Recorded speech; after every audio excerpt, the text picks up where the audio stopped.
जो अध्यात्म है, आत्म द्रव्य की यथार्थता है, वो अलंघक ग्रहण है,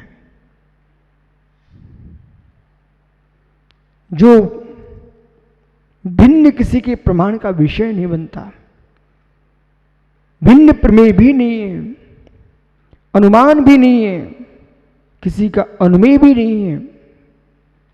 ऐसा जो है अध्यात्म आत्मद्रव्य, स्पर्श रस गंध वर्ण, ये मित्र पुद्गल का धर्म है, न कि जीव का धर्म है। व्यवहार से वर्णादि को हमने जीव कहा है, व्यवहार से वर्णादि को जीव कहा है, लेकिन वर्णादि जीव हो गया तो सिद्धों के मध्य में भी पुद्गल ठहरेगा। सिद्धों के मध्य में पुद्गल ठहरेगा। जो व्यवहार के तीव्र रागी हैं, शरीर आदि के तीव्र रागी हैं, लोक लोक शब्द जोड़ के बैठे हुए हैं, उन्हें ये निर्णय ही नहीं है, अरे लोक तुम जियो लोक में, पर लोक में जी करके लोकोत्तराचार पर दृष्टिपात कीजिए।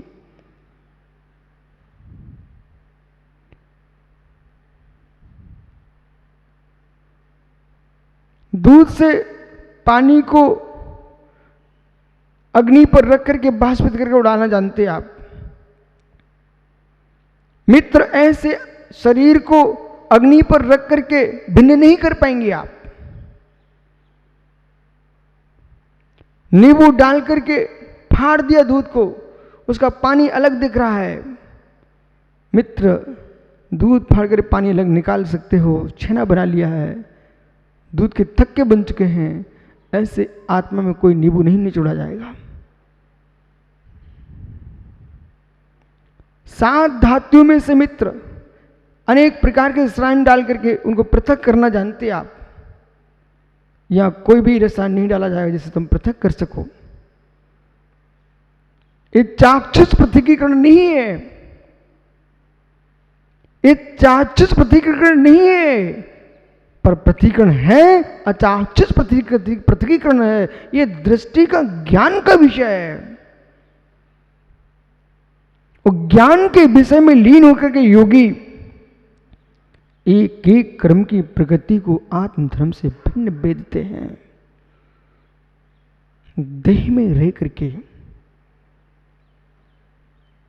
एक एक देह की संधि संधि को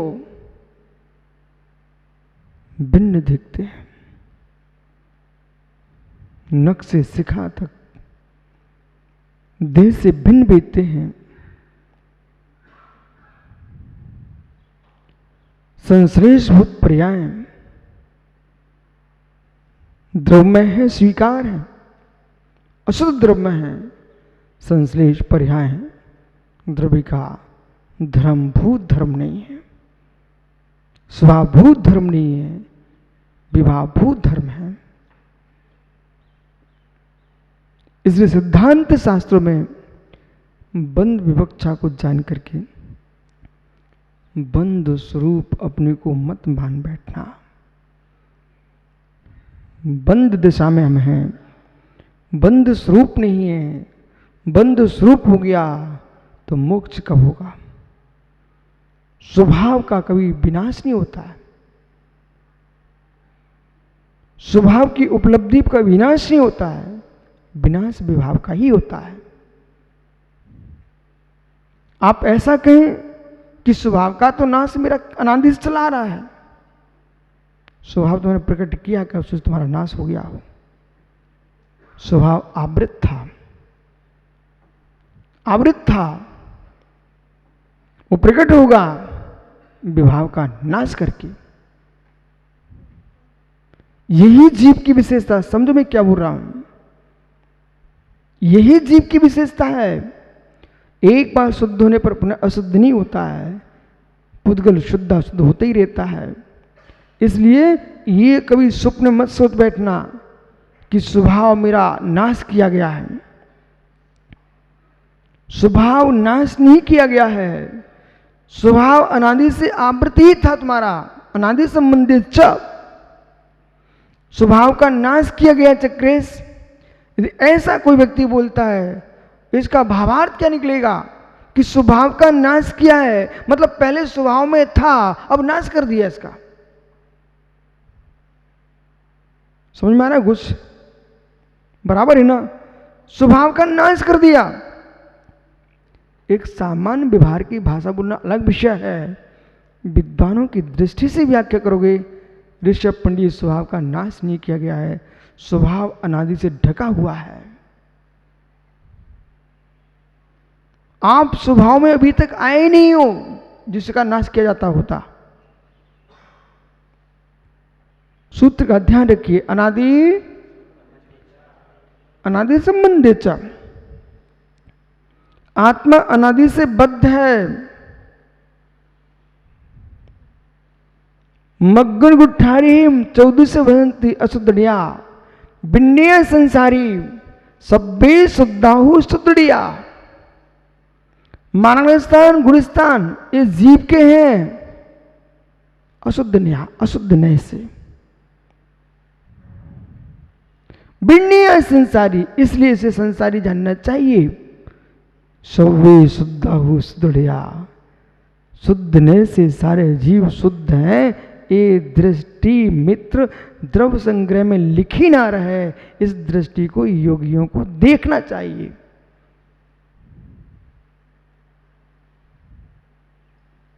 सामयिक आदि काल में मित्र मंत्र जाप के साथ साथ प्रभु की वंदना के साथ साथ अपने प्रभु का भी तो दर्शन करना चाहिए ना। घर में आए मेहमानों का आदर सत्कार तो होना चाहिए, लेकिन दीपक ये नीति ठीक नहीं है कि घर में मेहमान आए तो अपने सुकुमार छोटे छोटे बच्चों का ध्यान देना बंद कर दिया जाए। आपको अपनी संतान का भी तो ध्यान रखना पड़ेगा। मेहमान तो आए चले जाएंगे, घर तो यही संभालेंगे ना। भी अज्ञानी जनक जननी होते हैं जो मेहमानों के आने पर बच्चों का ध्यान ही नहीं देते। मेहमानों की सेवा करिए पर अपने बच्चों को अंदर से ध्यान रखना पड़ता ना, और रखते ही लोग। ऐसे मित्र ये क्रम भावी पर्याय मेहमान है। ये समान जाति पर्याय मेहमान है। ये आएंगी जाएंगी संसार में जब तक हो तुम। बड़ी सुंदर भी आएंगी, कुरूप भी आएंगी, और आपको उनको ध्यान भी रखना पड़ेगा, क्योंकि इनसे आपका संसार चलता है।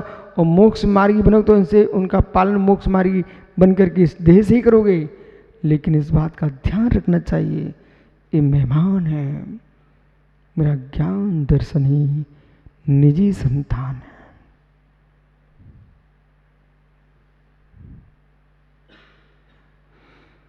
ये क्रम भावी पर्याय व्यतिरेक है, से भावी पर्याय अन्वय है। अन्वय को ध्यान में नहीं रखोगे ना, ध्यान यानी अन्वय का ही रखना पड़ता है, वो अन्वय ही रखाता है। जो ज्ञान क्रम भावी पर्याय से भावी पर्याय बन रहा है, जो गुण से भावी पर्याय बनता है, वही गुण क्रम भावी से भावी पर्यायों को और उनमें जो द्रव्य है उसको जाननारा देखनारा वो गुण ही है।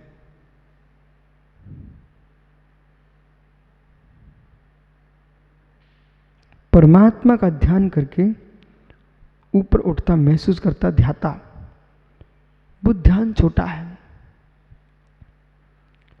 निज ज्ञाता को देखते हुए ध्यान करते हुए उठता दिखता है, वो ध्यान ज्येष्ठ है, श्रेष्ठ भी है। इसलिए ये नियोग बन रहा है अलंग ग्रहण का। मित्र मात्र इसको इस रूप में मत देखने की मुझे एक आलेख बनाना है।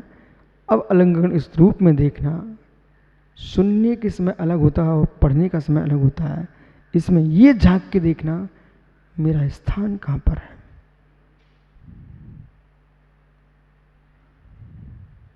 नियोग बनी रहा है, माहौल बन ही चुका है। दीपक भाई, सभी मुनियों के हाथ में इस समय अलंग ग्रहण है, सब अलंग ग्रहण आप भी लोग पढ़ लो। उसमें ये तो मिलेगा कि वास्तव में मेरा स्थान कहाँ है, मैं हूं कहां।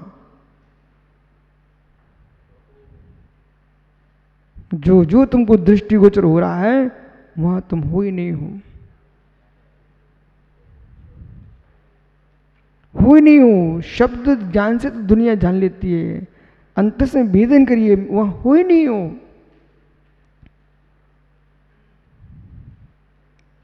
अरस रूप अगंध अवक्तव्य,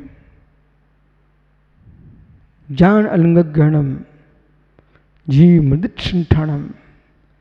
जीव संस्थान शून्य है, जो संस्थान दिख रहा है वो पौद्गलिक का आकार है, आत्मा तो निराकार है, जिसमें आकार नहीं है, संस्थान नहीं है, इस पर सत्गंध आदि कुछ भी नहीं है, रज वीर का कोई पिंड नहीं है।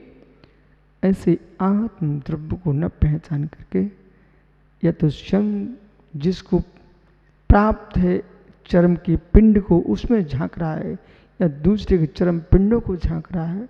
एक मांसाहारी प्राणी खाने के लिए दूसरे के शरीर को देख रहा है, तुम पर के शरीर में रीझने के लिए देख रहा है। आखिर में दृष्टि तुम्हारी मांस पिंड पर ही तो है।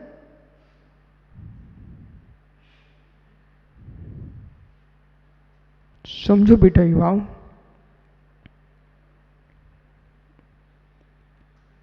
प्राप्त ज्ञान का प्रयोग क्या किया, प्राप्त ज्ञान का प्रयोग क्या किया। आंख खोल करके जगती को द्रव्यों को देखने के लिए अनेक भव धारण कर चुके हम सब। एक बार आंख बंद करके जो आंख से देखता था उसे देखने की कोशिश करिए।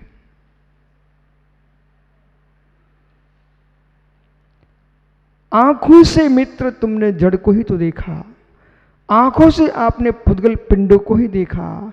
एक बार मात्र एक बार जीवन में ऐसा करके तो देखो, जो आंखों से देखता रहा जगत को उसे आंख बंद करके चाक्षुष दृष्टि से एक बार तो देखो।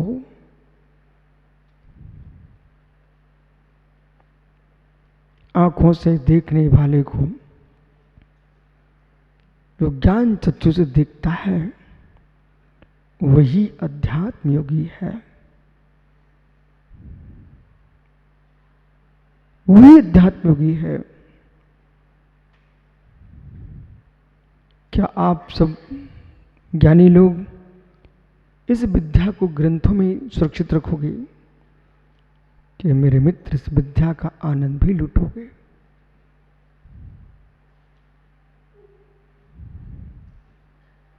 फल केले का लगा है, केले के पौधे में आया, पका, स्वाद भरा, आप नहीं खा सके उसको। ऋतिक, केले के फल ने अपने स्वाद से बीनता तो प्राप्त नहीं की, उसमें स्वाद था, आप नहीं चख सके। तो मित्र, भूल केले की नहीं है, कदली फल की भूल नहीं है। आप रस नहीं चख पके, नहीं चख सके, आपकी भूल है। ऐसे चैतन्य पिंड ज्ञान घन टगोर गिण भगवान आत्मा ज्ञायक स्वामी मित्र परम पाणे भाव से युक्त है। इसे साक्षी भाव से तुम नहीं वेद वेदक भाव से वेद सके। आत्मा के आनंद में कमी नहीं है, तुम्हारी दुर्बुद्धि ने मेरे मित्र पर की देहों को देखने में नष्ट किया है, देखनहारे को नहीं देख सका।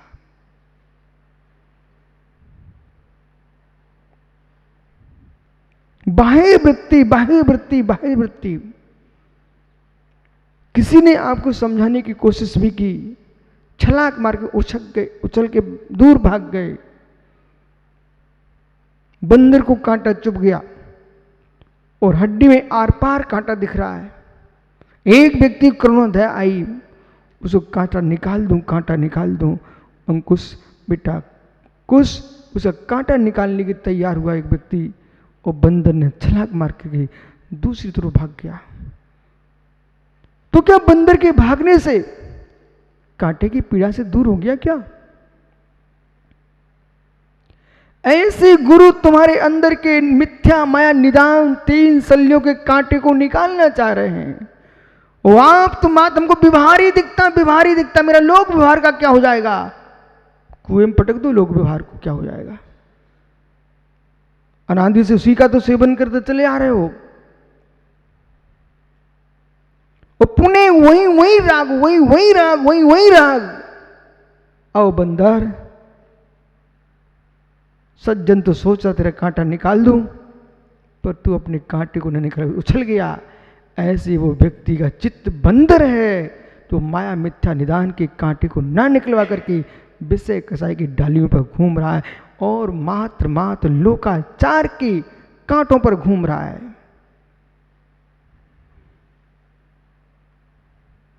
मेरा जीवन कैसे निकलेगा यदि मैं किसी को नहीं अपना बनाऊंगा तो? ओ धिक्कार तेरी दुर्बुद्धि को, धिक्कार तेरी दुर्बुद्धि को। कोई चिंता है क्या आपको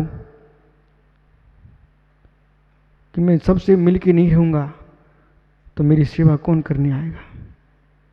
बेटा, सबसे दूर चले जाते हैं, झाड़ियों में बैठकर केवल को प्राप्त करते हैं, कोई नहीं होता है, सौधर्म ना के शीश टेकता है। कि आगम वचन गलत है, असत्य है? दीपक भैया, पूर्ण आस्था अपनी है, दृढ़ आस्था, उसी आस्था पर अपन आगे बढ़ रहे हैं। कभी किसी से मिलने का नहीं, जुड़ने का नहीं, ये चिंता नहीं करने का मेरा जीवन कैसे चलेगा। भरोसा होना चाहिए। व्यवहार से पुण्य द्रव्य को देखते हो, वो तुम्हारी सत्ता में है, जंगल में भी मंगल होगा तुम्हारा। मित्र, जिन शासन सत्य है, ऋषि मुनियों ने प्रतिज्ञा की थी, जंगल में कोई आहार देगा तो आहार करूंगा। जंगल में कौन आहार करा रहा है? विचरण कर रहे जंगल में। श्री राम, जानकी, लक्ष्मण जंगल में विराजमान है। वहां पर सीता ने रसोई बनाया। स्वामी सब अवधपुरी में थे, तब निर्गंथों को आहार देते थे, फिर भोजन करते थे। आज हमने रसोई बनाया है, कोई निर्गंथ हो तो देखो। लक्ष्मण देख रहे थे, और देखते ही देखते युगल मुरराज पधार गए। मित्र,